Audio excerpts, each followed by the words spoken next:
दोस्तों नमस्कार। मैं ज्योतिषाचार्य एडी शास्त्री और आपके अपने YouTube चैनल नक्षत्र एस्ट्रो वर्ल्ड में मैं आप सभी का सादर अभिवादन करता हूं। दोस्तों, साल का पहला महीना जनवरी 2025 कुंभ राशि वालों के लिए कैसा रहेगा? नवग्रहों की स्थिति किस प्रकार होगी? नवग्रह किस प्रकार सुफल देने में सक्षम होंगे? आज हम इस वीडियो के माध्यम से जानने वाले हैं, समझने वाले हैं। विशेष करके जनवरी 2025 में कुंभ राशि वालों के लिए उनके स्वास्थ्य को लेकर, उनके धन को लेकर, पारिवारिक सुख को लेकर, संतान को लेकर, दांपत्य जीवन को लेकर, वैवाहिक सुख को लेकर, प्रणय संबंधों को लेकर और विशेष करके उनके भाग्य, करियर और बिजनेस को लेकर यह महीना जनवरी 2025 कैसा रहेगा। दोस्तों, ये जो ज्योतिष का कार्यक्रम है, ये जो राशिफल है, आपकी जन्म की राशि चंद्र राशि पर आधारित है। लेकिन अगर आपको अपना लग्न पता है, आपके पास अपनी जन्म कुंडली बनी हुई, तो इस राशिफल को आप अपनी लग्न राशि के अनुसार भी देख सकते हैं। जनवरी 2025 में ग्रह गोचर की स्थिति ठीक इस प्रकार रहेगी। आपके राशि के स्वामी बनते हैं शनिदेव, और शनिदेव इस महीने अपनी मूल त्रिकोण राशि, सबसे प्रिय राशि कुंभ राशि में आपके लग्न भाव में विराजमान रहेंगे।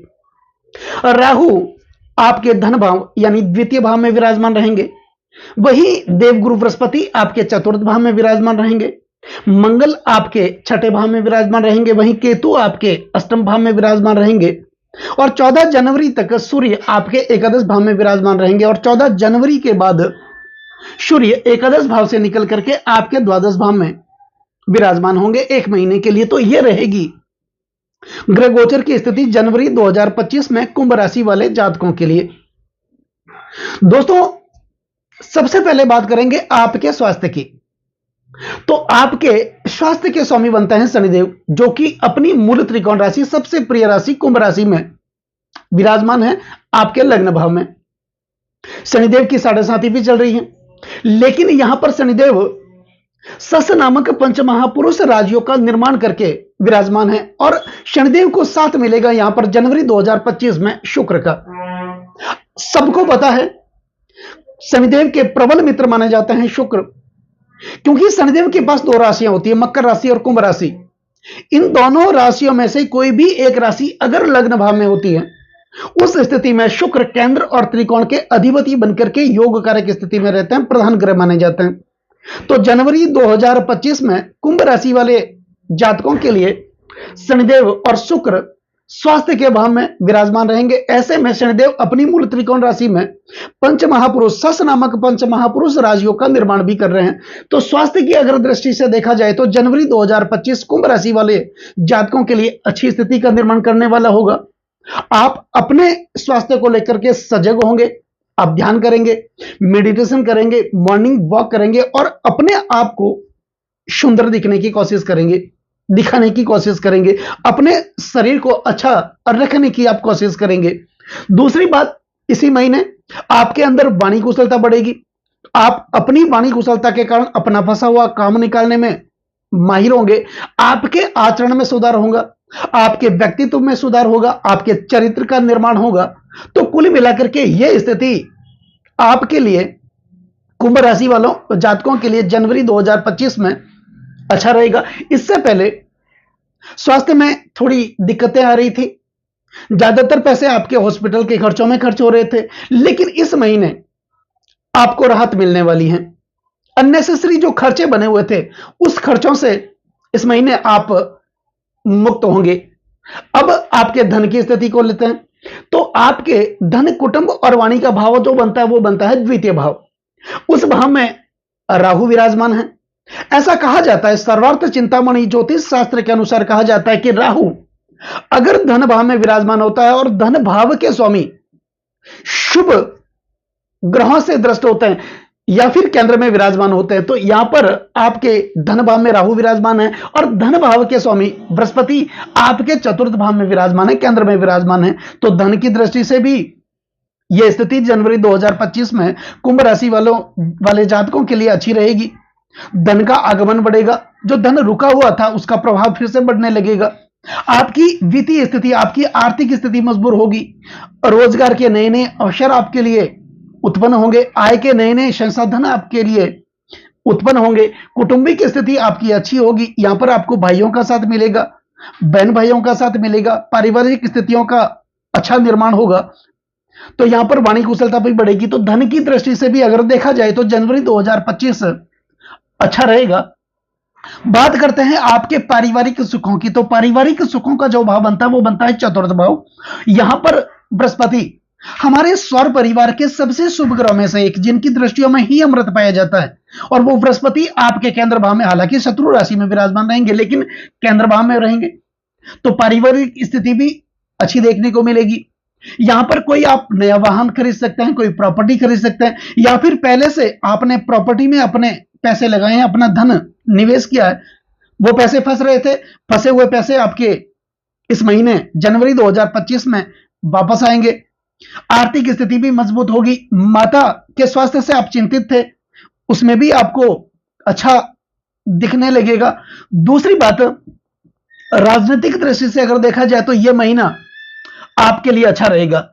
अब बात करते हैं आपके प्रेम प्यार की। तो प्रेम प्यार का जो भाव माना जाता है वो पंचम भाव माना जाता है।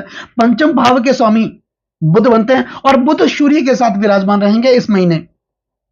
14 जनवरी तक सूर्य के साथ विराजमान रहेंगे। तो पंचमेश बुध एकादश भाव में विराजमान रहेंगे, और बुध की दृष्टि पंचम भाव पर जाएगी। तो निश्चित तौर पर इस समय में प्रेम प्यार की दृष्टि से भी यह महीना आपके लिए अच्छा होगा। अगर आप पहले से किसी के साथ प्रेम संबंधों से जुड़े हैं तो वो प्रेम शादी में बदलेगा, या फिर जहां आप कार्य करते हैं, नौकरी करते हैं, वहां पर आपको किसी के साथ प्रेम भी हो सकता है।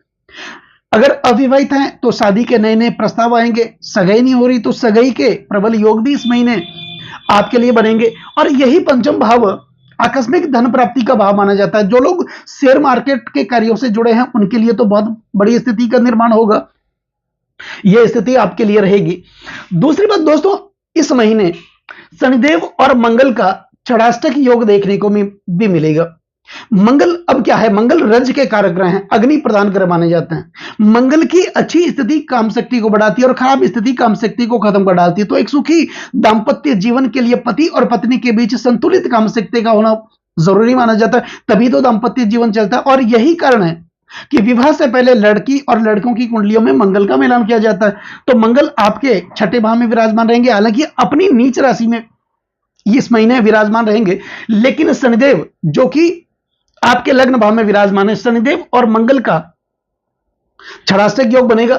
दोस्तों षडाष्टक योग ये विरोधाभासी स्थिति को उत्पन्न करता है, क्योंकि ये बुकुट दोष को उत्पन्न करता है। अब कई लोग ये सवाल करते हैं कि षडाष्टक बुकुट दोष क्या होता है, षडाष्टक योग क्या करता है। 3 प्रकार के भुकुट बनते हैं, नवात्मज, षडाष्टक और द्विद्वादश। अब ये विरोधाभास की स्थिति उत्पन्न कैसे करते हैं। अगर एक तरीके से देखा जाए तो हमारी जन्म कुंडली का जो छठा भाव होता है वह रोग का होता है, और अष्टम भाव होता है आयुष्य का होता है, उम्र का होता है।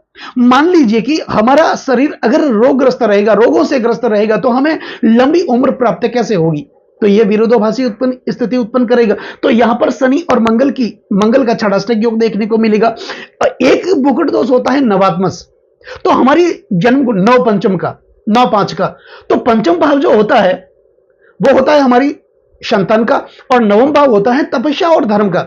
अगर पति और पत्नी धर्म से अभिभूत होकर के तपस्या करने लग जाए तो संतान प्राप्ति नहीं हो सकती, यह भी विरोधाभास की स्थिति उत्पन्न करता है। एक होता है द्विद्वादश। अब जन्म कुंडली का जो दूसरा भाव होता है वो होता है धन का, और 12वां भाव होता है खर्चों का। जब हमारे जीवन में खर्चे ज्यादा होंगे तो धन एकत्रित नहीं हो सकता, तो ऐसी स्थितियां बनती है, वो भुकुट दोष को जन्म देती हैं, विरोधाभासी स्थिति को उत्पन्न करती है। यहां पर शनि और मंगल का षडाष्टक योग देखने को मिलेगा। तो इसमें होगा क्या, मंगल रज के कारक है, अग्नि प्रदान करे, तो आपको आपके अंदर गुस्सा बढ़ सकता है, वाणी में कटुता आ सकती है, उग्रता बढ़ सकती है। तो मन को थोड़ा सा ठंडा रखें। दूसरों के साथ अगर आप बातचीत करने जाएं तो अपने मन को एकाग्रचित रखें, अच्छी भाषा का इस्तेमाल करें, अच्छी वाणी का इस्तेमाल करें, एक दूसरे की भावनाओं को समझते हुए आप अगर कोई डील करेंगे, प्रोजेक्ट हासिल करेंगे, तो आपके लिए स्थिति अच्छी रहेगी। नहीं तो यहां पर षडाष्टक योग है। अब शनि कर्म के कारक हैं, मंगल रज के कारक हैं, तो कार्य क्षेत्र में भी थोड़ी विरोधाभासी स्थिति पार्टनर के साथ भी हो सकती है। इस बात का विशेष आपको ध्यान देने की जरूरत है। क्योंकि मंगल अपनी नीच राशि में भी है और शनिदेव के साथ षडाष्टक योग में भी रहेंगे। अब बात करते हैं आपके वैवाहिक सुख की, दांपत्य जीवन की। तो दोस्तों आपके वैवाहिक सुख का जो भाव बनता है वो बनता है सप्तम भाव। तो यहां पर सप्तमेश बनते हैं सूर्य रहेंगे एकादश भाव के अंदर। तो 14 जनवरी तक तो सूर्य आपके एकादश भाव में विराजमान रहेंगे।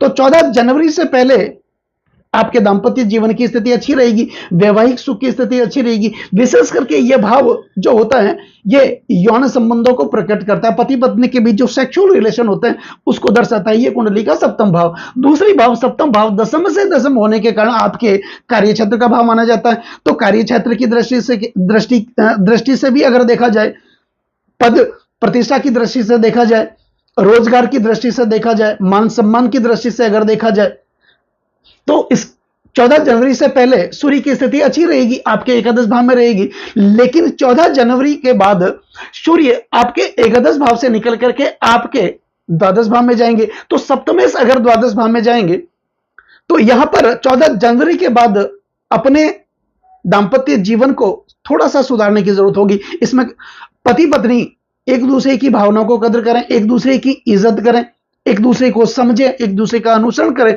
तो स्थिति आपके लिए अच्छी रहेगी। लेकिन यहां पर अगर ईगो की समस्या आएगी, अपने आप को बड़ा दिखाने की अगर प्रवृत्ति रही तो दांपत्य जीवन में अलगाव होना तो यह तो तय है। दूसरी बात कि सूर्य 14 जनवरी के बाद आपके द्वादश भाव में रहेगा। तो द्वादश भाव निवेश का भाव माना जाता है, खर्चों का भाव माना जाता है, यहां खर्चे भी हो सकते हैं। तो अननेसेसरी जो खर्चे हैं उनसे आपको बचना है। आप लंबी दूरी की यात्रा कर सकते हैं, कोई प्रोजेक्ट आपके हाथ भी लग सकता है, कोई डील आपके हाथ लग सकती है। लेकिन ऐसे में अगर आप बातचीत करते हैं किसी के साथ तो अच्छी भाषा का आप इस्तेमाल करें। दूसरी बात, यही भाव अन्यत्व और परत्व का भाव माना जाता है। तो अन्यत्व और परत्व का मतलब होता है कि विवाह के बाद पति और पत्नी के बीच किसी के साथ, अन्य के साथ अगर संबंध स्थापित हो जाते हैं तो वो अन्यथा परत्व का होता है।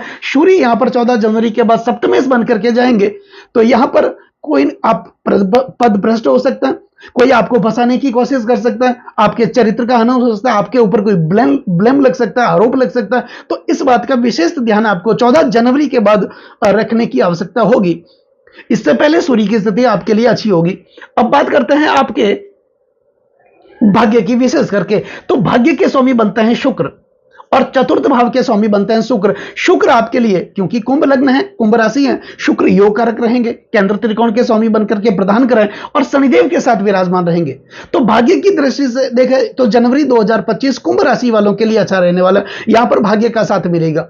भाग्य में जो रुकावटें आ रही थी उसका अंत होगा। पिता के साथ अच्छे संबंध स्थापित होंगे। धर्म और आध्यात्म के प्रति आपकी रुचि बढ़ेगी। आप अच्छे कार्य करने के लिए उत्साहित होंगे।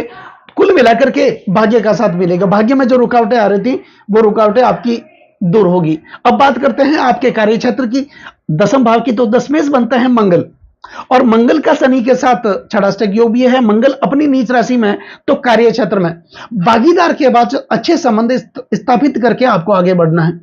जो आपके सपने थे, जो आपकी इच्छाएं थी वो पूर्ण तो होगी, लेकिन आपके अंदर उग्रता आ सकती है, गुस्सा बढ़ सकता है। तो दिमाग को शांत करते हुए इस महीने आपको रहना है। मंगल का विशेष कुछ उपाय भी करना है आपको। हो सके तो आप दुर्गा सप्तशती का पाठ अपने मुख से कर सकते हैं, हनुमान चालीसा का पाठ आप कर सकते हैं।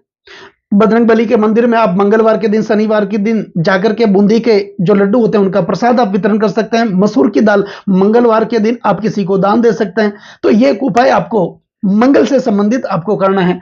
इसके अतिरिक्त आपको कहीं कोई घबराने की जरूरत नहीं है। यह महीना कुंभ राशि वालों के लिए अच्छा रहेगा। अब बात करते हैं आपके व्यापार की। तो एकादश भाव होता है आपके व्यापार का। यहां पर 14 जनवरी से पहले सूर्य विराजमान रहेंगे और एकादश भाव के स्वामी बृहस्पति आपके केंद्र भाव में विराजमान है। तो बृहस्पति की जो नवम दृष्टि होगी 1, 2, 3, 4, 5, 6, 7, 8 और 9 आपके द्वादश भाव पर। तो यहां पर व्यापार को आप आगे तो बढ़ाएंगे लेकिन थोड़ी सावधानी के साथ, बुद्धि के साथ, क्योंकि आप आंखें बंद करके किसी का भरोसा नहीं कर सकते।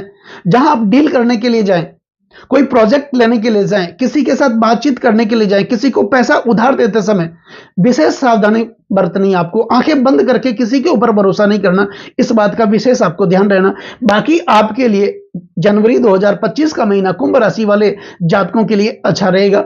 तो अब बात करते हैं कुछ विशेष महत्वपूर्ण उपायों की। तो उपाय में मंगल से संबंधित उपाय तो मैंने आपको बता दिए। अब इसके अतिरिक्त आपकी राशि के लग्न के स्वामी शनिदेव मानते हैं, तो शनिदेव से संबंधित कुछ आप उपाय करें, क्योंकि 7.5 भी चल रही है। लेकिन शनिदेव की स्थिति आपके लिए इस महीने जनवरी 2025 में अच्छी रहेगी। तो करना क्या है, शनिदेव के 20 मंत्रों का उच्चारण करें, शनिदेव के पौराणिक मंत्रों का, शनिदेव के गायत्री मंत्रों का उच्चारण करें। ओम कृष्णागाय विद्महे रवि पुत्राय धीमहि तनो शनि प्रचोदयात्, इस मंत्र का आप नियमित उच्चारण करें। ओम प्राम प्रीम प्रोस शनिचराय नमः, इस मंत्र का भी आप नियमित उच्चारण करें।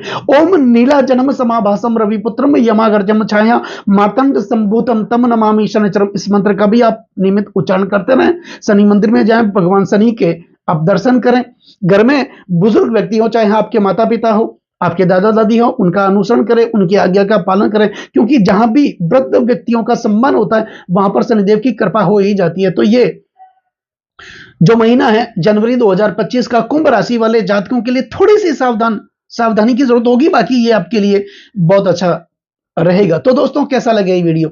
अगर ये वीडियो आपको अच्छा लगा हो, मेरा समझाना आपको अच्छा लगा हो, समझाने का तरीका आपको अच्छा लगा हो, तो इस वीडियो को आप आगे से आगे शेयर जरूर करें। बेल आइकन बटन को जरूर दबाएं ताकि मेरे आने वाले और भी नए नए वीडियो के नोटिफिकेशन सीधे आप तक पहुंच जाएं। लाइक जरूर करें, कमेंट जरूर करें, क्योंकि आपका एक लाइक और एक कमेंट मेरे अंदर बहुत ज्यादा आत्मविश्वास भर देता है। और कमेंट में जय शनिदेव, ओम नमः शिवाय जरूर लिखें। नमस्कार दोस्तों।